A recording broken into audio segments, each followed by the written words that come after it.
Bismillahirrahmanirrahim. Assalamualaikum warahmatullahi wabarakatuh.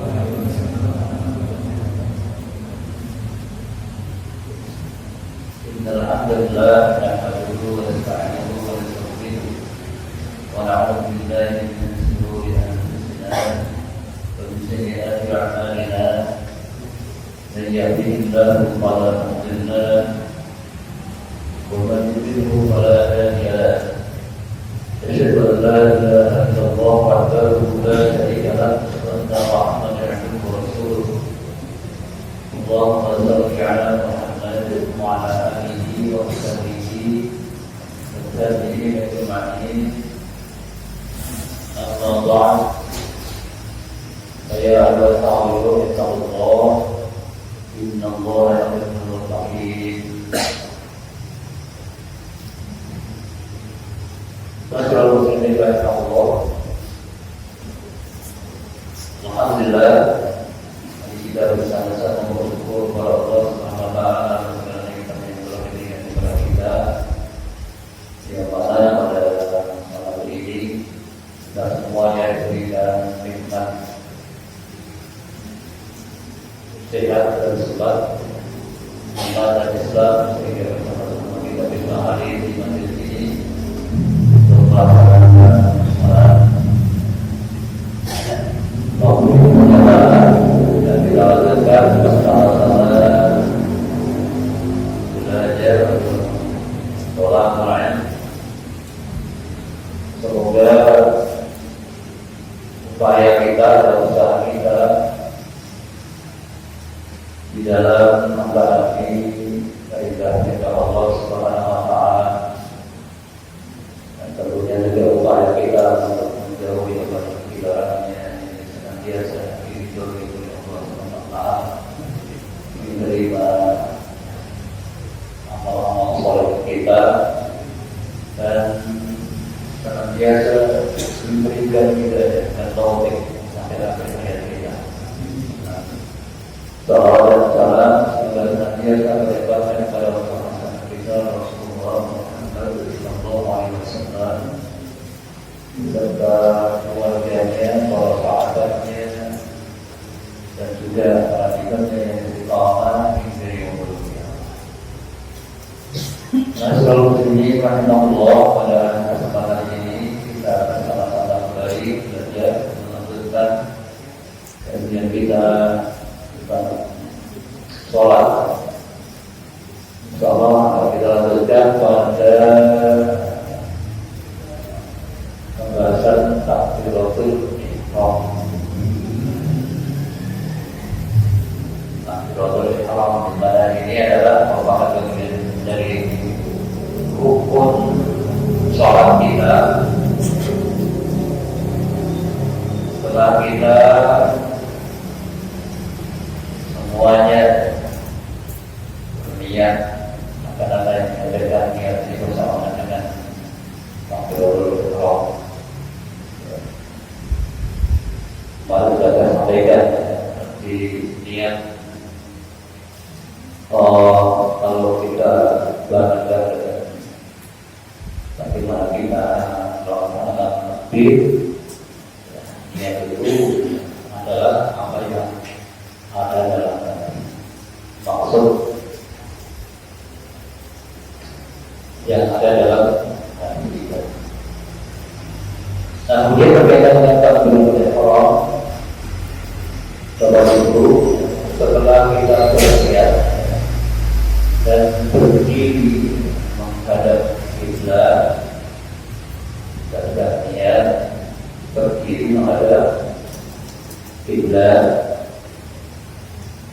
kemudian kita mengucapkan takbir, yakni Allahu Akbar di awal sholat. Maka itu yang dimaksud atau disebut dengan takbiratul ihram. Karena dalam sholat kita dalam gerakan kita sesuai dengan takbir. Nah, sedangkan takbiratul ihram adalah takbir yang kita lakukan ketika mengawali sholat. Dan ini merupakan rukun sholat, jadi tidak boleh ditinggalkan. Ini rukun sholat.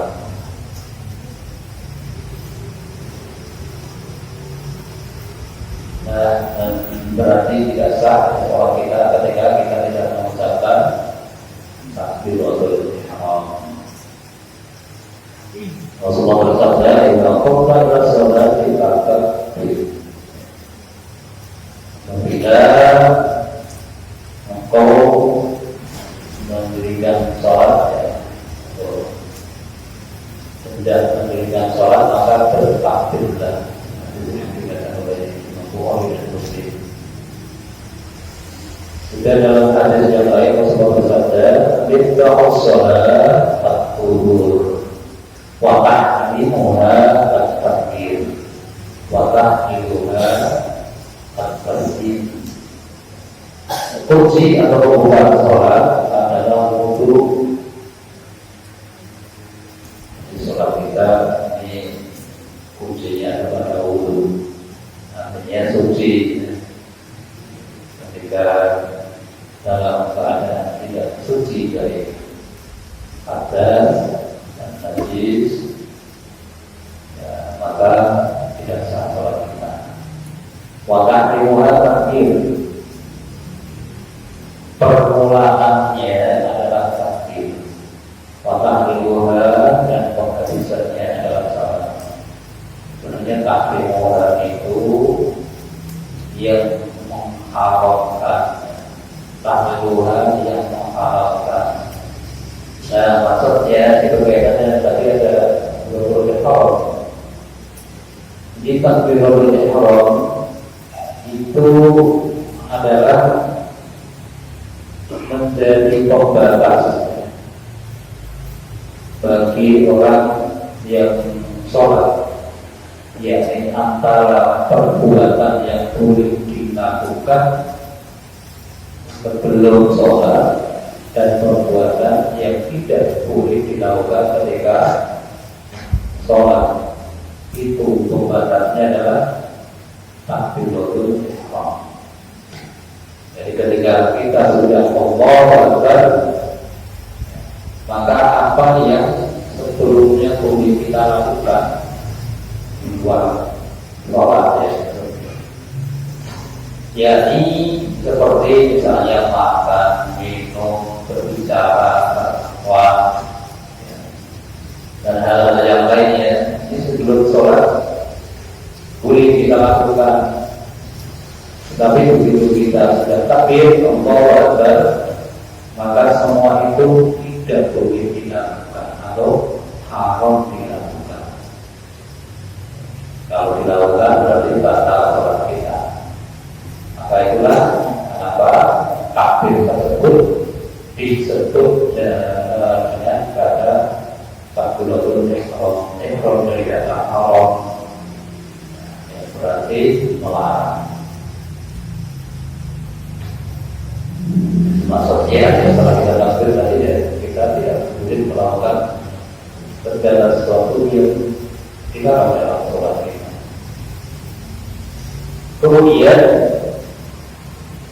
Bapak Ibu memiliki takbiratul ihram hanya boleh diucapkan dengan kalimat takbir Allahu Akbar, bukan dengan kalimat yang lain. Jadi Allahu Akbar, dan tidak boleh diganti dengan bahasa yang lain.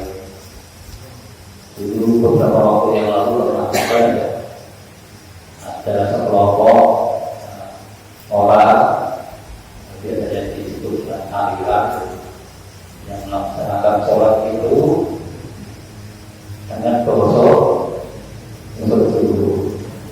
Pernah ada lagi ya, beberapa waktu yang lalu. Jadi tidak boleh diganti dengan bahasa yang lain.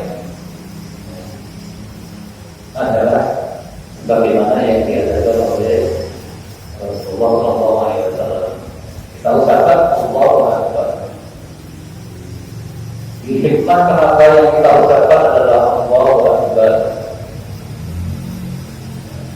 bukan dengan menyebut sifat Allah yang lain, misalnya Allahur Rahman, Allahur Ghafar, misalnya begitu. Tapi dengan Allahu Akbar, Bapak Ibu dan hadirin, jadi ketika kita sholat itu kita memang apa namanya, menghadap Allah Subhanahu wa Ta'ala, dan kita mengkhususkannya untuk Allah Subhanahu wa Ta'ala. Dengan kita mengucap Allah Akbar, Allah Maha Besar, ini adalah kita mengakukan Allah Subhanahu wa Ta'ala, kemudian mengecilkan segala sesuatu selain Allah. Ini sekaligus menjadi kunci kekhusyuan kita dalam sholat. Kalau kita takbir waktu ihram, begitu sholat takbir pertama itu sudah apa namanya, sudah tidak bisa menghayati apa yang kita ucapkan. Nah ini selanjutnya tadi ada 12. Dan makanya nanti ada takbir lagi, itu belajar dari pengingat kita, supaya kita tetap ingat bahwa kita sedang sholat, kita sedang apa namanya, menghambakan diri kepada Allah Subhanahu wa Ta'ala yang Maha Agung. Segala urusan yang berkaitan dengan urusan kita dengan duniawi itu kita singkirkan dulu, kita kecilkan dulu. Allah yang kita agungkan. Sebab ketika kita sholat kita ucapkan Allahu Akbar itu, kemudian justru yang tak bersih, yang bermasalah-masalah. Pokoknya bermasalah-masalah apa ini? Yang tadi tidak ingat jadi ingat. Apalagi kalau kita kemudian mengikuti, ya kita ikuti ibadah haji, kita ikuti bisikannya setan, maka itu nanti kalimat yang kita ucapkan dengan kita mulai dengan Allahu Akbar, Allah Maha Agung, itu bisa kita lupakan. Nanti salah. Jadi karena itu Bapak Ibu, Allahu Akbar dalam sholat kita ini adalah merupakan mengingat kunci untuk kekhusyuan sholat kita.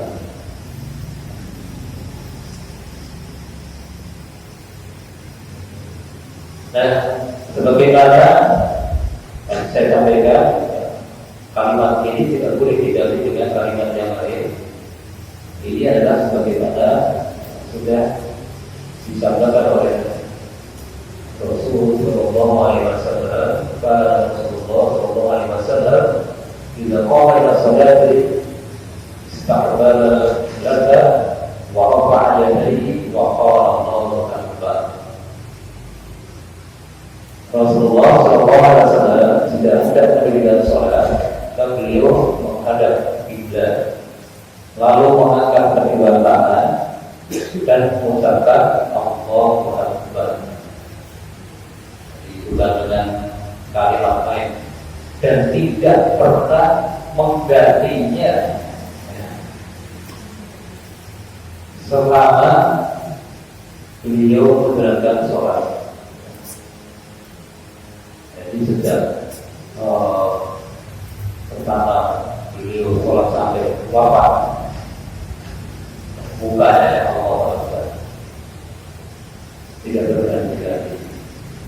Kemudian juga ada yang mengingatkan kalimat ini terdiri dari dua kata, Allah dan Akbar. Maka hendaknya kedua kata, kalau dalam kata itu, kalau dalam bahasa Indonesia itu dipersilakan membaca itu jadi kalimat. Nah, beda ya. Kalau kita mengucapkan kalimat dalam bahasa kalau dipersilakan kata. Kalau kalimat sama dalam bahasa Indonesia, maksudnya kalimat dalam bahasa Indonesia itu sudah rangkaian dari beberapa kata. Nah, Allahu Akbar ini tidak dipisah dengan kata lain maupun dijeda dengan diam dan lam.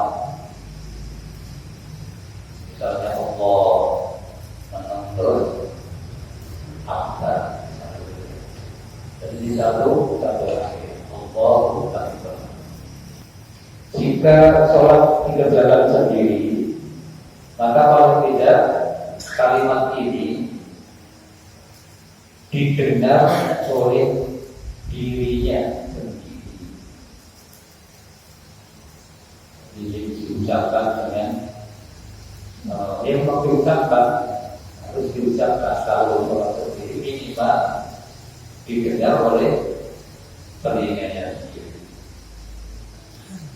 Dan jika menjadi imam, maka disunahkan mengucapkannya untuk suara keras agar dapat didengar oleh makmum.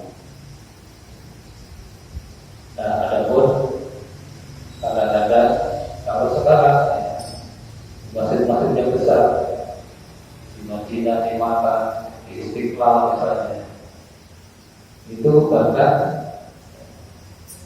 imam ketika takbir nanti ada yang mengeraskan, biasanya muadzinnya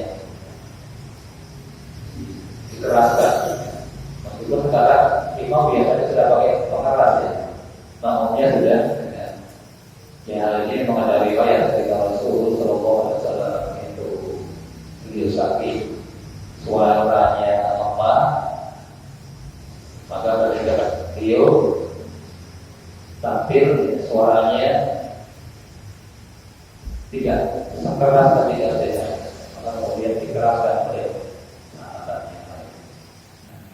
Itu yang dari boleh, artinya ada yang mengeraskan takbirnya imam. Kemudian yang perlu kita perhatikan, jika kita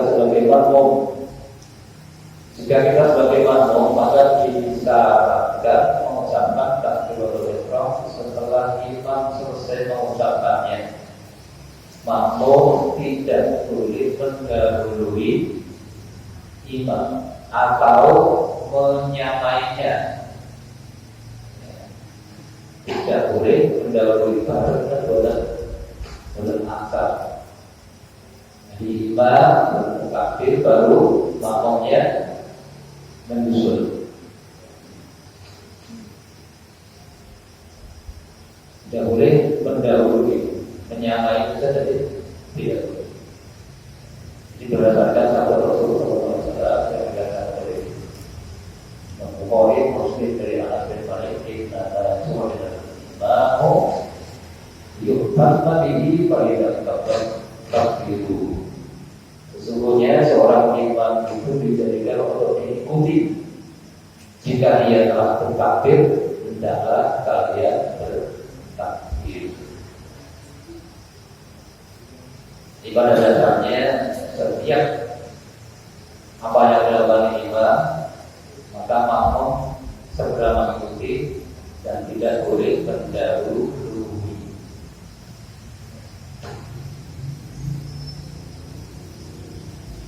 Kemudian hadirin yang dirahmati oleh Allah, ketika mengucapkan takbir tadi ada ini ya, yang saya sampaikan dalam hadis. Jadi Rasulullah mengangkat tangan. Ini berkaitan mengangkat tangan ketika mengucapkan takbiratul ihram.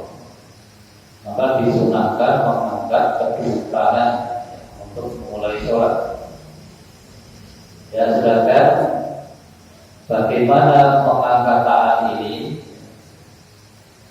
Mengangkat tangan tadi hukumnya kalau sunnah takbir sih wajib ya, harus. Jadi mengangkat tangan ini sunnah. Ya, kalau kita lakukan, insya Allah merupakan bagian dari penyempurnaan sholat kita dan berpahala. Maka kalau kita ingin melakukan, hendaknya juga kita lakukan dengan benar, sesuai yang diajarkan oleh Rasulullah Shallallahu Alaihi Wasallam. Berkaitan dengan mengangkat tangan, ini Bapak Ibu, ada dua hal yang perlu kita perhatikan. Satu, berkaitan dengan posisi tangan kita, tangan ya, mulai dari jari-jari kita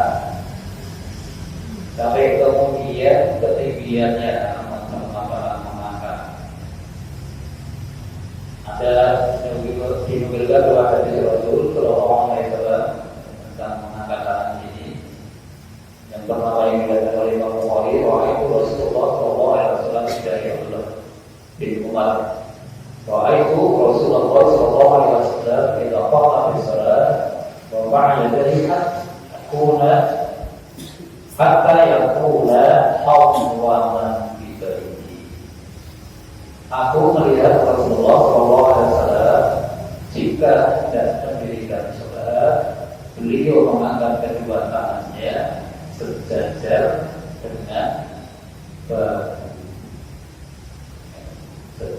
dengan bahunya, bahu ini, nah ini bahu.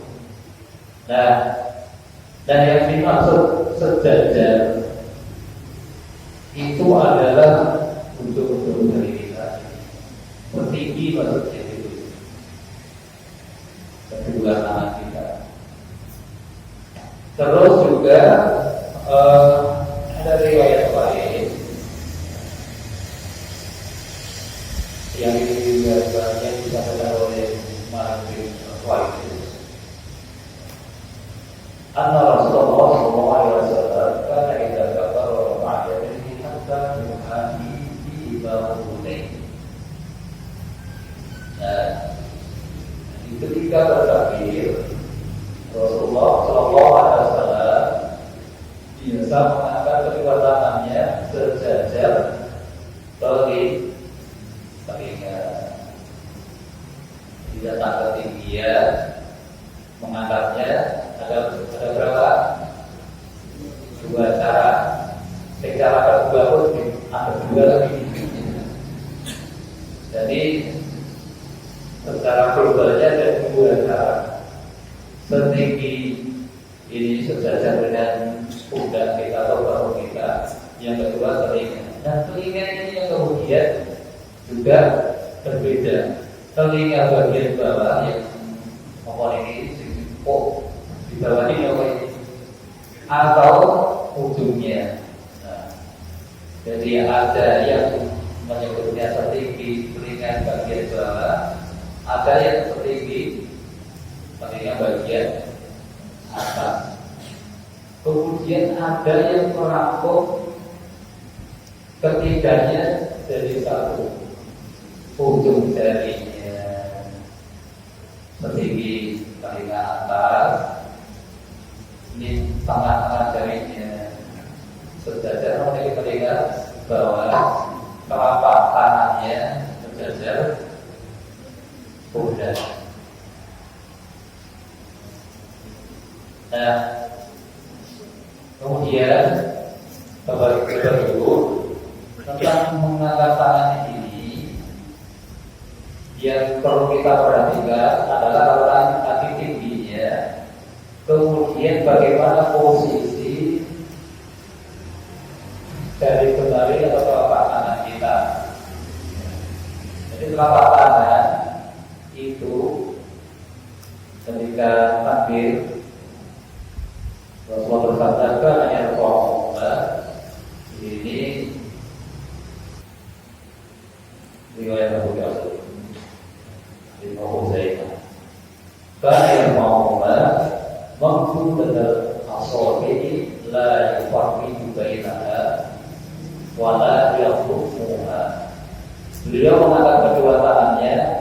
dengan membuka jari jemari lurus ke atas, tidak merenggangkannya, tidak pula menggenggamnya. Jadi maksud membuka jari-jari itu bukan jari dibiarkan ini, maksudnya orang ke. Jadi jari ini dibuka tidak menggenggam, tapi tidak direnggangkan. Yang ini kalau dada gitu, biar gitu. Nek ngepel ini ada video ini ya, jari jemari kita ini kita rapatkan. Jadi tidak direnggangkan, dirapatkan. Kita angkat sedikit, namun ini baru sedikit. Terus merasa kalau sudah pas suruh kalau sudah sholat dilatih tahu dan seperti itu seolah apa? Anak tahu sedikit, palingnya kita monggo, jangan mau yang mana kedua-duanya boleh, kedua-duanya berarti pernah dilakukan oleh Rasulullah SAW, dan keduanya berlaku untuk laki-laki maupun perempuan, tidak berbeda.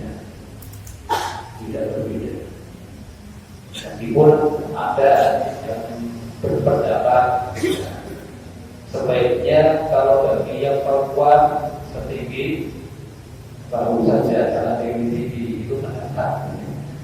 Tapi tidak ada dari Rasul yang mengkhususkan bagi laki-laki demikian, bagi perempuan demikian, tidak. Dua-duanya boleh diamalkan, baik itu boleh laki-laki maupun perempuan. Jadi tidak perlu tinggi, kemudian berusaha dihadapkan ke kiblat, bukan miring. Meskipun kadang kita lihat masa-masa saya dulu waktu masih kecil, ya biasanya kecil kan ngikutin siapa yang ngajari gitu saja. Itu posisi jarinya kita ini, padahal benar-benar orang tapi begini. Ini sekolah ini orang bisa rugi. Itu kalau ini, kok nanti jadikan generasi nanti dari apa lagi? Ada juga yang ini dibuka ini mengukur, banyak mengukur ketinggiannya. Jadi bapak ibu, monggo artinya dalam hal pengangkatan ini nanti sudah ada hadis Rasul. Beliau tidak merenggangkan jari jemarinya, tidak menggenggamnya. Jadi setingginya, setinggi telinga, monggo setinggi nomor ini baru monggo. Ini dalam hal mengangkat tangan. Kemudian mengangkat tangan ini diikuti ya, apa itu dengan mengucap takbir. Nanti ya, Allahu Akbar. Dan berarti dia mengangkatnya tidak perlu lama-lama. Tidak usah lama-lama. Sesuai dengan kita ucapkan takbir. Allahu Akbar. Jadi tidak usah terlalu lama. Yang mestinya kita butuh lama itu adalah persiapan ketika mau sholat. Jadi hatinya ditolak fisik, sudah menata hati dulu. Jadi begitu takbir ke Allah Akbar itu, hati kita sudah mengikuti apa yang kita ucapkan. Bukan takbirnya yang lama bahkan berulang kali. Orang mantap, Allah Akbar, Allah Akbar, lagi. Yang seperti itu hati-hati, itu namanya sifat was-was. Yang takbirnya ada yang lagi dari itu berarti kita kena penyakit was-was. Nanti dari was-was itu dari syaitan. Maka harus kita upayakan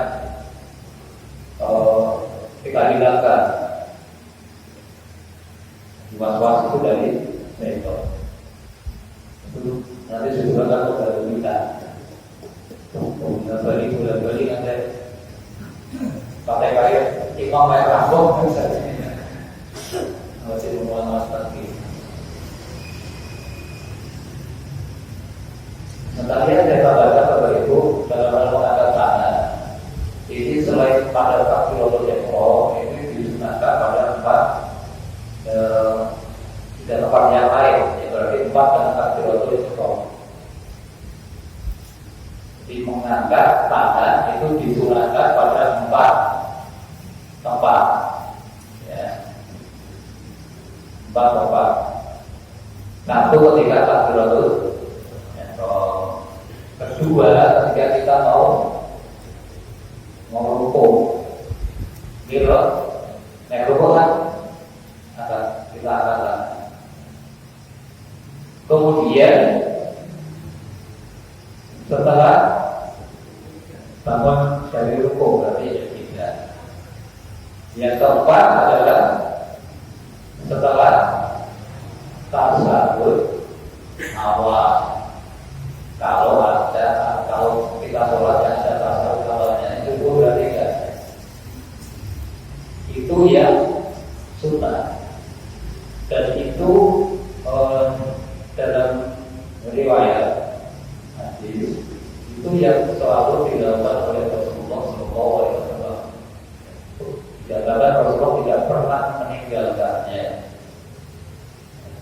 Hanya saja ada hadis atau hadis yang meriwayatkan bahwa Rasulullah pernah mengangkat tangan pada setiap nomor itu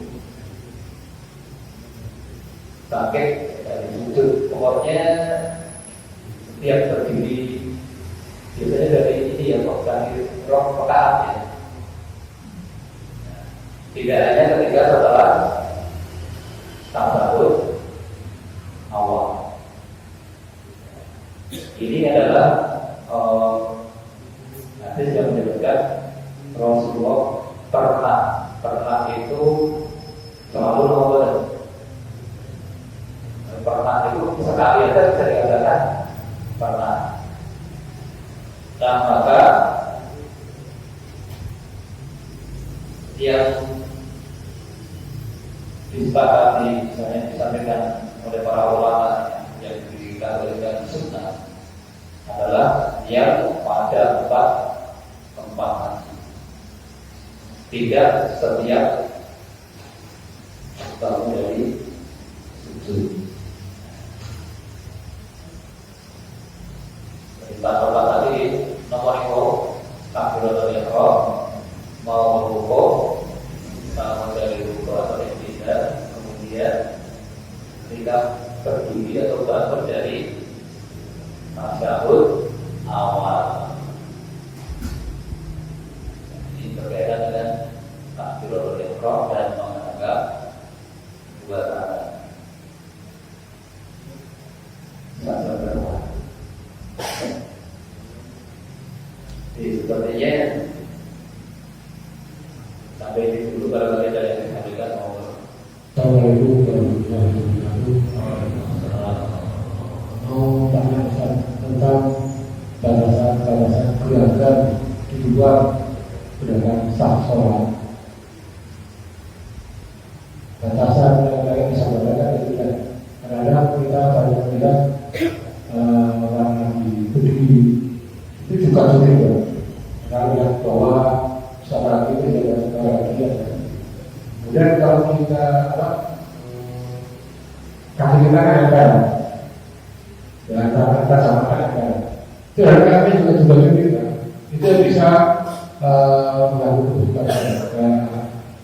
Untuk itu berdasarkan gerakan yang diizinkan dalam sholat. Kadang-kadang ada yang mau sujud membutuhkan sajadah. Nah itu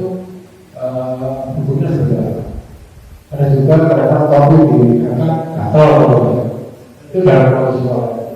Jadi kalau ada batasan-batasan gerakan di luar yang diperbolehkan. Terima kasih. Assalamualaikum warahmatullahi wabarakatuh.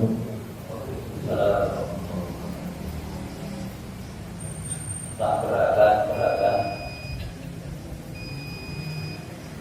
di luar sholat, gerakan bukan di luar sholat, di dalam sholat, tapi bukan bagian dari contohnya sholat kok waktu yang oleh kira zakat maksimal dan maksudnya yang seperti itu misalnya ukur oleh orang ya. Jadi Bapak Ibu, jadi ketika kita sedang sholat bukan berarti memang kita harus memonitor diam sama sekali, tidak boleh melawan apapun kecuali bagian dari rukun atau sunnahnya sholat. Ketika ada sesuatu yang memang nomornya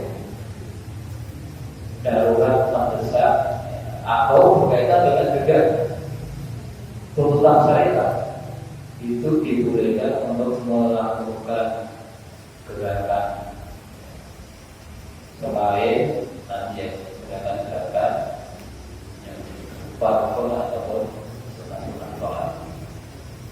Contohnya tadi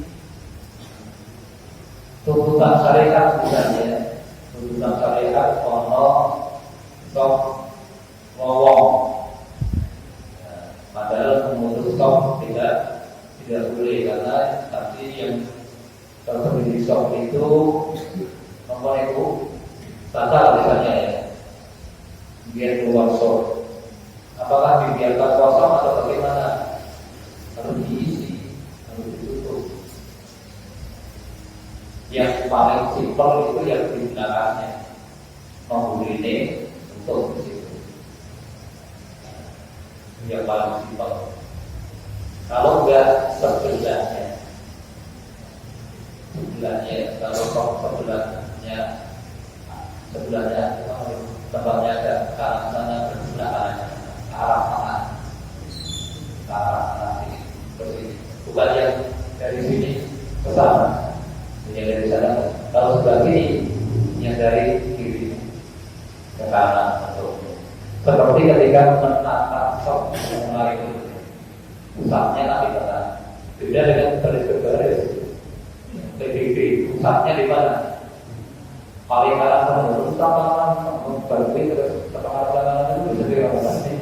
Luruskan kepawarannya. Tapi kalau sholat kita itu di tengah, di belakang imam. Jadi Bapak Ibu, kalau kita masuk atau kita menata sholat, ketika mau sholat jamaah itu pusatnya di mana? Di sebelah kanannya, sebelah kirinya, atau kanan kirinya berimbang, maksudnya gitu. Berimbang. Meskipun nomor itu dulu yang pernah diajarkan semua tangan bisa, tapi pengertian tangan ini yang kadang-kadang tak bukan. Akhirnya tangan itu kosong teman-teman. Dulu itu nanti itu alat itu di masjid saya waktu saya kecil itu maknanya berurut ini mengerti karena diberi pengertian semua pengertian boleh juga lagi. Tapi semakin lama semakin pengetahuan yang bertambah itu yang berubah. Nah jadi dari tangan dulu Bapak Ibu baru nanti ketika ada yang datang ini sebenarnya kan gini, kalau satu orang makmumnya orang sebelah kanan saya jejer ya, ada yang beberapa foto duduk sini tapi orang menurutnya karena masih rapat dengan imamnya. Dan imamnya perempuan, makmumnya perempuan malah tidak kabeh. Jadi mungkin disulit lurus dengan imam. Terus namun itu kalau imamnya bapak-bapak. Jadi kalau wanita semua itu sofnya lurus dengan imam. Sof yang pertama.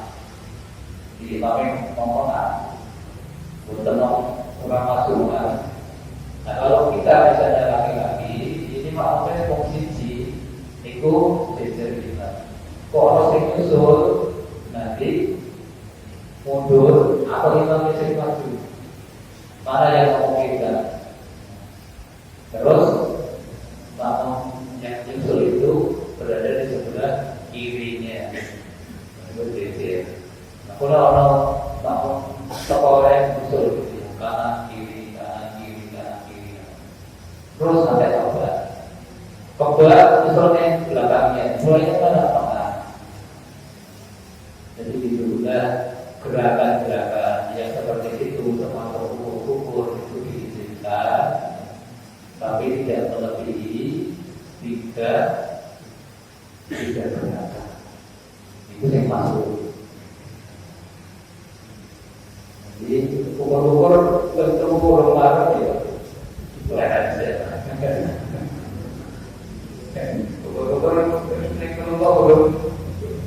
Belum hari jadi yang maksud tidak lebih tiga kali gunakan termasuk langkah usahakan tidak lebih tiga langkah. Tapi tolong kalau tadi ya untuk stop dari stop 2 masuk ke stop 1 ini tidak lebih dari 3 langkah. Mungkin 2 langkah cukup nih. Kecuali langkai oleh lantai. Lantai tadi di lantai akeh. Jadi itu biasanya setelah tadi ya bagaimana akan gerakan yang bukan merupakan gerakan sholat tapi dilakukan dalam sholat. Dan itu memang jika sangat diperlukan. Kalau kadang kalau nggak terbiasa orang diperlukan barang ini nanti keluar TV itu yang nggak diperlukan. Kalau gitu saja tidak bisa membetulkan saja. Saya kalau mengatakan itu gimana? Izinkan dulu. Membetulkan saja contoh misalnya atau kabur, orang kabur. Kalau kita pakai belajar inilah dibetulkan boleh atau tidak? Boleh, tapi ya tadi apa batasannya? Orang di sebelah kita ini sebenarnya saya dibetulkan kabar yang dibuat cuma dia rata lagi. Dan kuncinya itu tidak mengganggu sholat. Jadi macam itu mau akhirnya hal-hal kecil itu justru merusak sholat kita. Hukum orang yang berdiri itu iya marah yang kok misalnya gitu ya nggak apa-apa kalau baik ya betul nggak apa-apa sudah dinilai begitu. Kalau kita berpikir itu nggak apa-apa ini kan benar-benar nggak apa-apa. Tapi kalau waktu itu orang di mana itu diantaranya berkaitan dengan masalah apa ini membetulkan atau memakai selengek gitu, batuk. Jadi dulu diantaranya para sahabat termasuk Rasulullah ketika bersujud itu itu kecil pasir, nek awan panas. Kadang-kadang kemudian sorbannya itu diletakkan tempat sujud untuk melindungi teman-teman ini. Kita butuh untuk menyelesaikan seperti itu.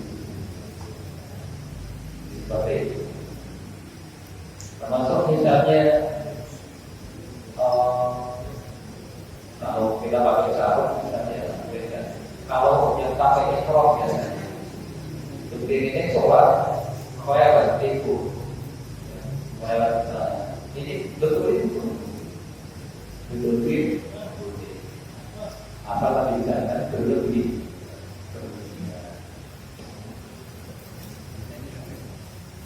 Maka nanti terlalu bisa. Kenapa?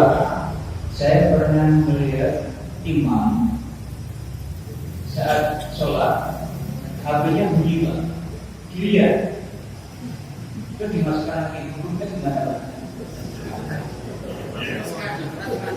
Wong aku mah